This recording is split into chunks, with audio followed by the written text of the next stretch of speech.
Greetings, garden enthusiasts and eco-warriors. Today we're delving into the captivating world of sustainable gardening. This practice is more than just a trend, it's a lifestyle choice that emphasizes the importance of our environment's well-being. But what makes a garden truly sustainable? Well, we're about to embark on a journey that covers 5 vital aspects of this eco-friendly approach: successional blooms and pollinator attraction, companion planting, the use of protective nets for cover crops, weather considerations for planting, and the cultivation of resilient plant varieties. Each of these components plays a crucial role in creating a garden that's not only beautiful, but also contributes positively to the ecosystem. So, whether you're a seasoned gardener looking to make your green space more eco-friendly, or a novice eager to make a difference, this guide is for you. Stay tuned as we unfold the secrets of creating an eco-friendly garden that not only thrills your senses, but also contributes to our planet's well-being. One of the first steps towards a sustainable garden is planning for successional blooms throughout the year. Picture a garden that's always in bloom, from the first crocuses of spring to the last chrysanthemums of fall. This continuous floral show isn't just a feast for the eyes, but a magnet for pollinators too. Different plants flower at different times, and this diversity is what keeps our pollinator pals buzzing all year round. Bees, butterflies, and hummingbirds are just some of the pollinators that rely on these blooms for their survival. In return, they help our gardens grow by pollinating our plants. So how can we implement this in our own gardens? One way is to collect seeds from a variety of flowering plants. Then we can strategically plant these seeds so that as one type of flower begins to fade, another is just starting to bloom. This ensures a steady supply of nectar for our pollinators and a constant display of color for us to enjoy. Don't think this practice is just for flower gardens though.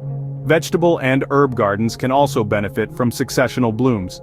Marigolds, for example, are not only beautiful, but they also deter pests that can harm our veggies. Remember, a diverse blooming garden is a happy garden, and it certainly makes our pollinators happy too. Another intriguing aspect of sustainable gardening is the practice of companion planting. This concept is all about strategically placing plants that naturally benefit each other, close together in your garden. When done correctly, companion planting can contribute to a more robust ecosystem within your garden, boosting the health and yield of your plants. Consider the classic example of the Three Sisters method used by indigenous peoples in North America: corn, beans, and squash. The tall corn stalks provide a natural trellis for the beans to climb, the beans enrich the soil with nitrogen, and the broad squash leaves shade the ground, conserving moisture and deterring weeds. Companion planting isn't just about mutual growth support though. Some plants have the natural ability to repel certain pests. For instance, marigolds with their distinct smell can deter various insects and nematodes. Planting them alongside vulnerable crops like tomatoes can help keep those pests at bay. Similarly, borage, a lovely flowering herb, is a charm against tomato hornworms and cabbage worms. So it's a great companion for your tomatoes, cabbages, and even strawberries. And it doesn't stop with pest control.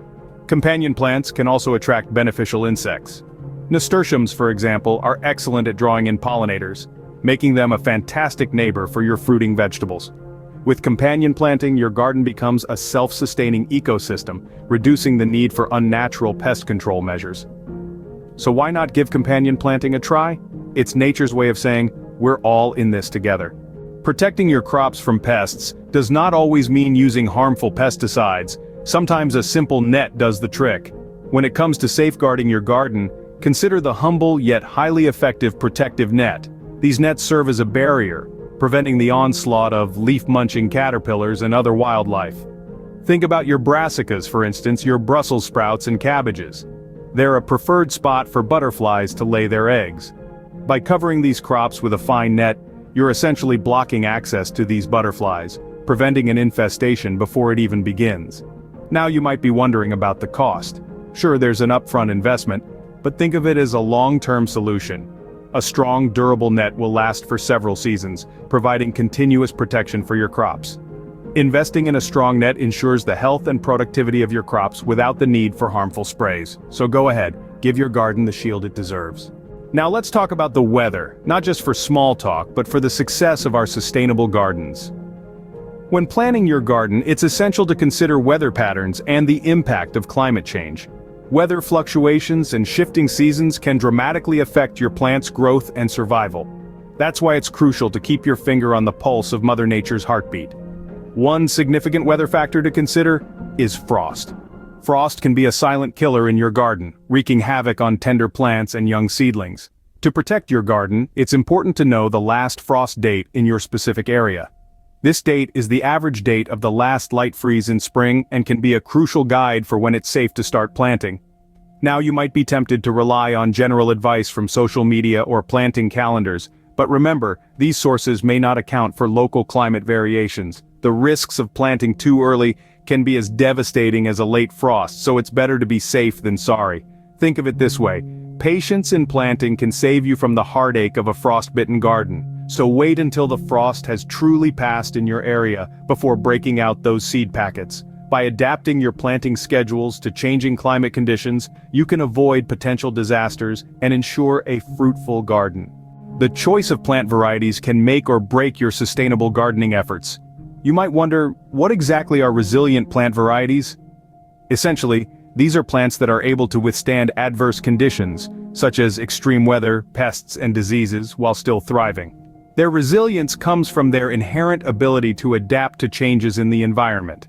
The beauty of these hardy varieties lies in their low-maintenance nature. They require less intervention on your part, freeing up your time and energy. And let's not forget, less maintenance means fewer resources expended, aligning perfectly with our goal of sustainability. These resilient varieties also play a crucial role in maintaining the delicate balance of our garden ecology. They help to create a stable environment where all life, from the smallest microorganism to the largest tree, can flourish. By choosing resilient plant varieties, you are preserving flavor and sustainability for future generations. So, that wraps up our journey into sustainable gardening. We've explored the beauty of successional blooms and the magic of companion planting. We've delved into protective nets for cover crops and the significance of weather considerations. We've also highlighted the importance of resilient plant varieties. All these elements come together to create a garden that's not just beautiful but also kind to our planet. Thank you for watching.